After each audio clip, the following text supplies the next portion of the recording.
something. You're not I'm negotiating with my family members. Yes. Yes.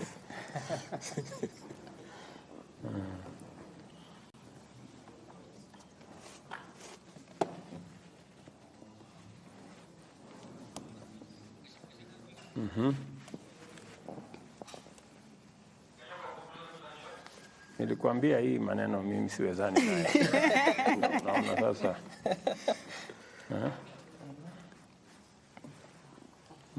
Mimi ni mtu ya kijiji. Paka rangi mingi. Aliniambia ati ataki ni shine. Sasa nikamwambia watu wanajikaza sana kushine, alafu wewe unanirudisha nyuma, utaki ni shine. Taking away your shine.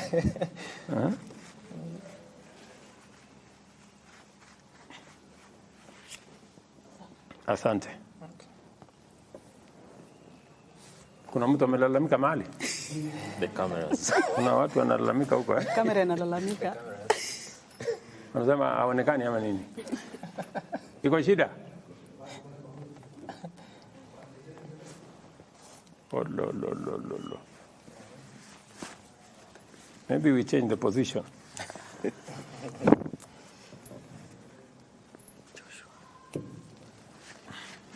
I want someone to remove the meat, put my knee back. Tosha. The microphone. Hiyo nini iko hapo nyuma? Imewekwa. Pengine this light maybe is the one that's too much. Kumbe light iko kila mahali. Yes. To make sure you don't have shadows on your face. You need help. Yeah. I don't know which camera was it. Nataka nitolewe nini. It's pulling my neck back. My whatever. Who can help? Nani atakuja? Let's go. It's you. No, you can remove this nini ikae chini because it's pulling my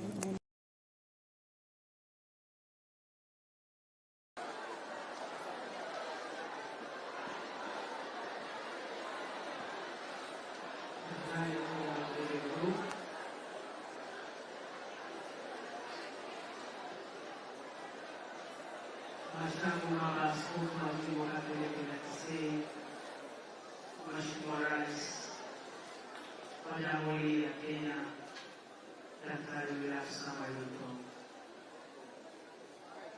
Basi sasa ni wakati Baba Askofu anatupatia ujumbe wa makaribisho.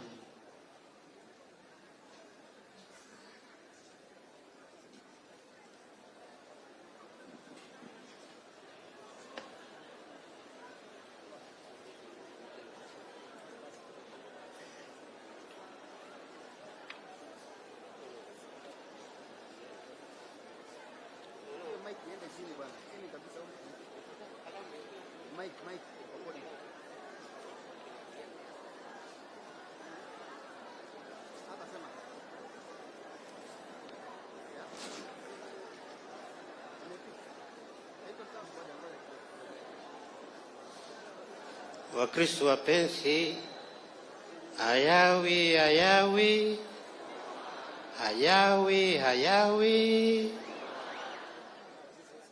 wangina nabagaka ayana maskani ya manene usitami maskani Udhibiti ama control yoyote inaendelea. Kumbuka Mheshimiwa Rais, Rais wetu hii pia inachochea katika biashara za uagizaji bidhaa hapa nchini, biashara zinazoendelea hapa nchini, wafanyabiashara wanaotumia dola, na inachangia sana katika uchumi kuendelea kudidimia kwa sababu unakuta sarafu ya dola iko juu na inadhibiti. Ulitangaza awali kwamba katika siku zichache zijazo dola itaonekana ikishuka chini, lakini imekuwa ikienda 50, 151, 153. Hivi Mheshimiwa Rais, ni mikakati ipi ambayo uko nayo kwa sasa ambayo itakuwa ni ya karibu sana kuhakikisha kwamba unadhibiti hii hali ambayo inaathiri uchumi kwa sasa? Bila shaka uchumi umepanda zaidi, gharama ya maisha iko juu, bei ya bidhaa muhimu ziko juu sana kwa sababu kiwango cha dola kiko juu na hakiwezi kudhibitika. Asante sana Ali Manzu ndugu wenzako ambao mmekuja kunitembelea. Kwanza nataka niseme nimefurahi sana kupata muda pamoja na nyinyi tuweze kujadili mambo ambayo ni ya muhimu kwa taifa letu la Kenya. And maybe just to answer you so that we are all on the same page. The issue of exchange rate is a factor of many aspects. As you know, I came into office when there was a lot of fluid activity in the space. We had a serious situation caused by COVID. We had a big war in Europe. We have a huge drought, climate change caused by climate change. And all those factors combined to create a situation globally that increase the price of commodities that we import, increased demand for the dollar. And in fact, what has happened is that the Fed, that is the central bank of the US, if you wish, has increased interest rates from 0.25 to 5.25. In fact, in the history of the Fed, this is the steepest interest rate increase in its history. What that has done, and because every country tried, including Kenya, every country tried to enhance liquidity because of the crisis, the COVID, so everybody tried to increase money in supply. In the process, we created a very serious situation of inflation. And when inflation ran away, in fact, for some countries, inflation has gone all the way to 40%, especially in our continent. Our inflation was almost double digit. It was 9 point something. So what the world has done, and which Kenya we are doing, is to manage inflation, to manage money supply. Because if you don't manage inflation, you run into a lot of problems. So what has the US done? They increased their interest rates. Mm-hmm.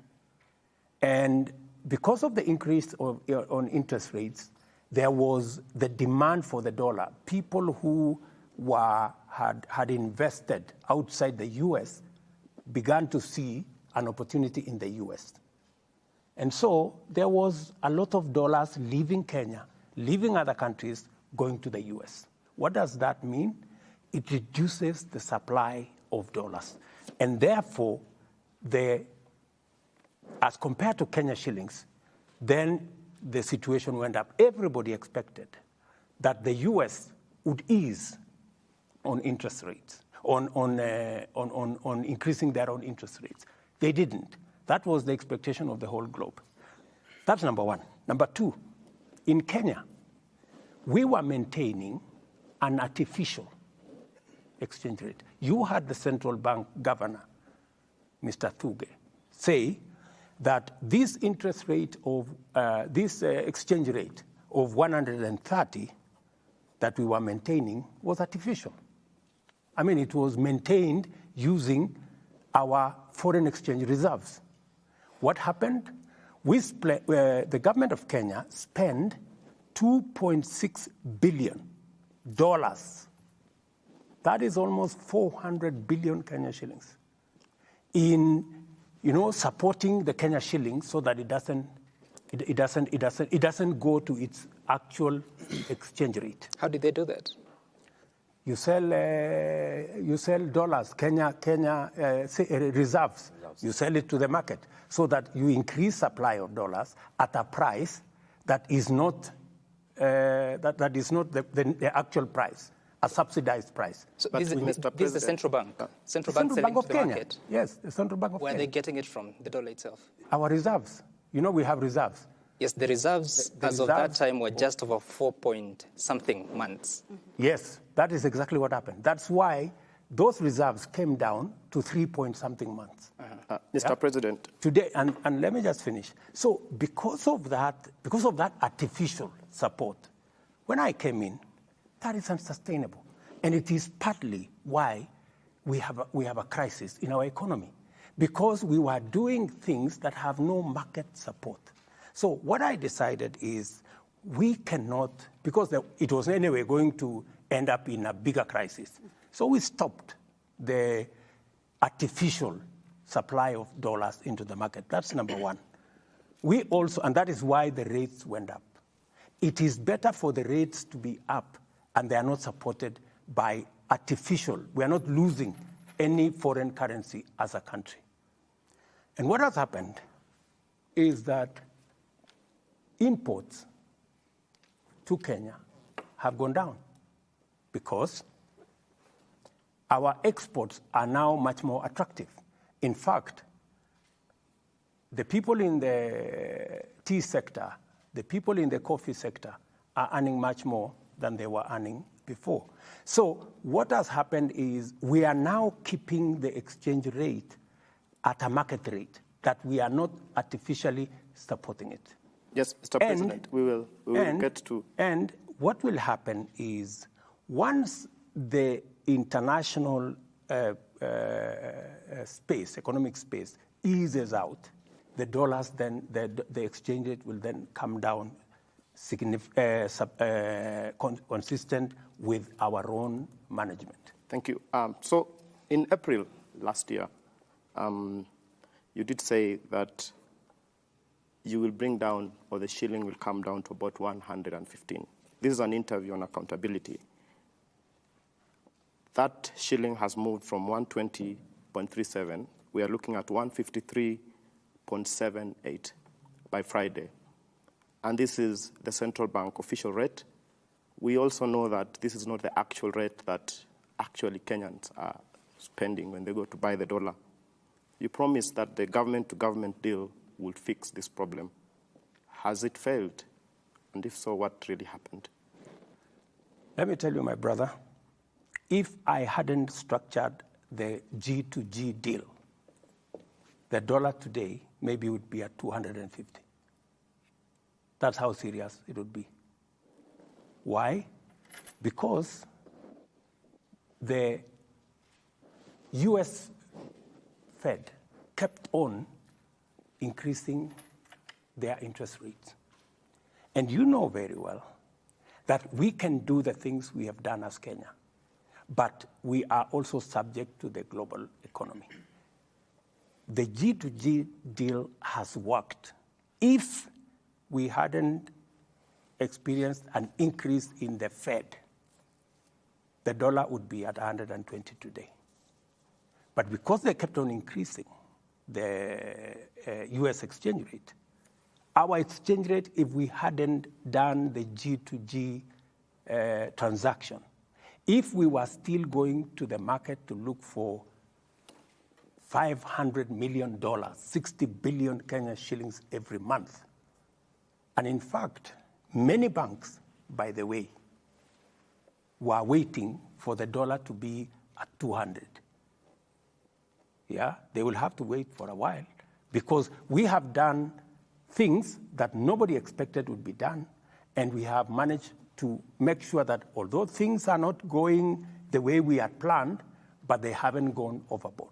Mr. President, when did the US Fed begin raising the interest rates?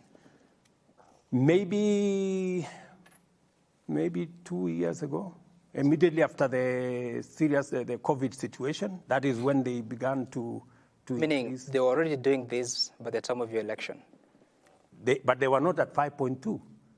No, I'm just asking. Yeah, they had in begun. terms of what was happening. They had begun. I asked that because in April this year, that's when the government-to-government deal started. Correct. And I remember your deputy, Rigathi Gachagua, saying that those people that have dollars in their houses, it is time to sell because you're just about to suffer loss. Yes. Yourself, you said that you see it going below 120. Correct. $115 even. Correct. So if you have all this information why then promise something that was also bound to the changes in the global economy? You see, and now you're saying it could have gone up to 200. Which figure do we trust?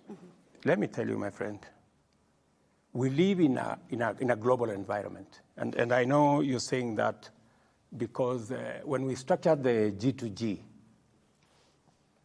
many people keep saying, but this is what's happening in this country. This is what's happening in this country. Fuel today is at diesel 200 shillings, 201 in Kenya. It's exactly the same in our neighboring countries, Tanzania, Uganda. Many people think that fuel in Kenya is artificially managed by government of Kenya. It is not. We'll come to that. I'm just giving you as an example, because so that you understand where we are. And I want to say this without fear of any contradiction. If we had not tamed, already we were having stockouts here of fuel because of the lack of dollars. Because all these oil companies were running around. When I came into office, the first people I met were the oil companies. And they told me, look, we can't find the dollars. You know, although we are being told dollars is at 120 something, 130, we can't find it. You know, the dollars are not there because the rates were artificial. So we came to discover later, you know, that, this dollar was being managed artificially. And that is how we realized that $2.6 billion of government money had been used, sold to banks to support an artificial exchange rate that was actually going to go the opposite direction. If we hadn't been managing the dollar exchange rate artificially, today we would be talking a different story. Mr. President, you've been in office for 15 months, and you wouldn't want to go to what happened in the previous regimes, and that's why you are taking I am not talking about any previous regime. I'm just giving you the facts. That was artificially what you're talking about. Let us remain here, and we're looking at even the region in terms of the East African region. Look at even the Uganda shilling and the Tanzanian currencies. They aren't depreciating as fast as they are, as Kenya is doing. In fact, some of those currencies are actually appreciating as we speak today. They do not have a government-to-government deal, but they are somewhere. Most of them import from Kenya. The question is, what has been the problem with the government-to-government deal, and why has it not been able to fix the slide in the Kenya shilling?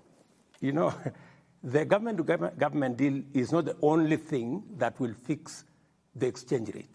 It is one of the many things, right? We are a different economy from Uganda. We are a different economy from Tanzania, right? We have much more imports. We import much more for our industries because we are a different economy for all our other services than Uganda or Tanzania does. We are not in the same category economy-wise. We are a middle-income economy. They are in a different category, not like us. So you cannot compare them and us. Then you are not comparing the same stuff. And I don't want us to talk about other countries because then I don't want us to say which country is better than which one. Then, Mr. President, let's talk solutions. Yes. Because this basically drives almost everything, right, in the country. So the question would be what you are doing to strengthen the Kenya shilling. Precisely. That now you're talking. 3 things. Number one, you have heard me clearly. In the last budget, I said there are things we are importing today which we should not be importing. We shouldn't be importing cement. We shouldn't be importing steel. We shouldn't be importing furniture. There are many things we are spending huge amounts of money to import when we can manufacture them locally. That is the reason why we have put a levy on the import of these unnecessary imports of products into Kenya so that we can stem the export of our foreign currency and manufacture those items locally. Number two, we are importing 500 billion Kenya shillings every year of food items. 500 billion. From edible oil to maize to rice to all those. 500 billion US dollars we are importing. Uganda does not import that much food. Tanzania does not import that much food. We are the only country that imports that much food. Why? Because we haven't paid as much attention to agriculture. And number two, we need to understand that while Uganda 80% is arable with rain, Kenya only 15% is arable with rain. Tanzania is a completely different story. Almost 60% of their land has rain and is arable. Ours only 15%. That's why we are importing $500 million of food into Kenya. So what we need to do, we need to pay attention to our agriculture. The reason why we have invested, and that is why in the manifesto that I sold to the people of Kenya, agriculture, modernization, mechanization is one of the big tickets that I decided that I'm going to do. We have changed the trajectory on our staple food. Today, we are producing more in terms of maize, which is our staple food. In fact, my plan is that by next year, we shouldn't be importing maize into Kenya. We should be produced enough. This year, we have increased our production of maize by 40%, more than we did last year. Last year, we produced 44 million bags. We are producing 61 million bags this year. And it is because we have done interventions. Fertilizer that was being sold at 7,000, we are now selling at 2,500 because we are supporting production. We are full scale into the space of edible oil that we are importing. I am working with different governors. This year, we are working on sunflower, we are working on soya, we are working on palm oil. The president of Indonesia was here. We have agreed on a whole chain because they are the biggest country that we import edible oil from. They are going to work with us to grow palm oil in Kenya. That project is being led by county governments. In fact, it is being led by Gladys Wanga, the county governor of Homa Bay, because it is in the coastal region and around Lake Victoria that we will have the biggest space and the biggest opportunity for us to produce palm oil. We are going to do more around sunflower. We are going to do more so that we also stem the tide of loss of dollars into other jurisdictions because of food imports. Mm-hmm. So these are the things that I am doing. Number three, I am also looking at how are we going to get more foreign exchange into Kenya. That is why I am working round the clock to make sure that we have more Kenyans working in Kenya, in foreign companies when they are in Kenya, and we are also connecting Kenyans to opportunities outside Kenya. For your information, I made a commitment in our plan that we want to increase foreign remittances coming into Kenya, hard currency that comes into Kenya from foreign remittance from $4 billion to $10 billion. It is the reason why we just concluded a diaspora investment conference here in KICC this week. It is the reason why I have signed a bilateral agreement, labor agreement with UAE, with Germany, with Canada, and many other countries. We are exploring possibilities. And for your information, as a result of those, what I have been doing now and next month, January, the first 10,000 Kenyans will be leaving to go and work in foreign countries so that they can support themselves and support Kenya, because many countries have established a strategy on how to grow our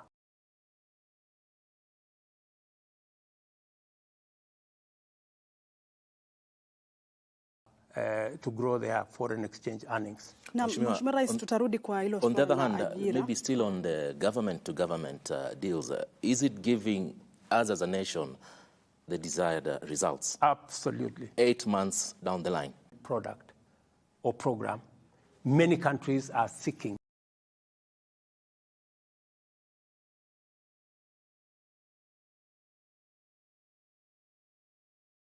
to know how they can copy that program, because it is giving us what we couldn't have gotten in a different way. Then how can we control the prices now? You see, fuel, it's been up and down. Right now we're talking of 210, 212 per litre. Ali Manzu. Yes. You heard me say this. The price of fuel is not determined by the government of Kenya. It is not determined by any company. It is determined by the producers. That is why today the price of fuel in Kenya is the same price in Uganda, is the same price in Tanzania, because we buy from the same place. Mheshimiwa Rais, tutakuja kwa hilo baadaye. I've heard people say the president should reduce the price to 150. Tutarudi kwa hilo baadaye, Mheshimiwa Rais. How are you going to do that? Unless I take taxpayers' money and go and subsidize, which is removing money from this pocket and putting it in this other pocket. Mheshimiwa Rais, unaposema kwamba bei ya mafuta serikali haina uwezo mkubwa kuhusiana na bei ya mafuta. Itakumbuka kwamba wakati wa kampeni kabla hujawa rais, ulisema kwamba bei ya mafuta wakati wa utawala wa Rais mstaafu Uhuru Kenyatta ilisababishwa na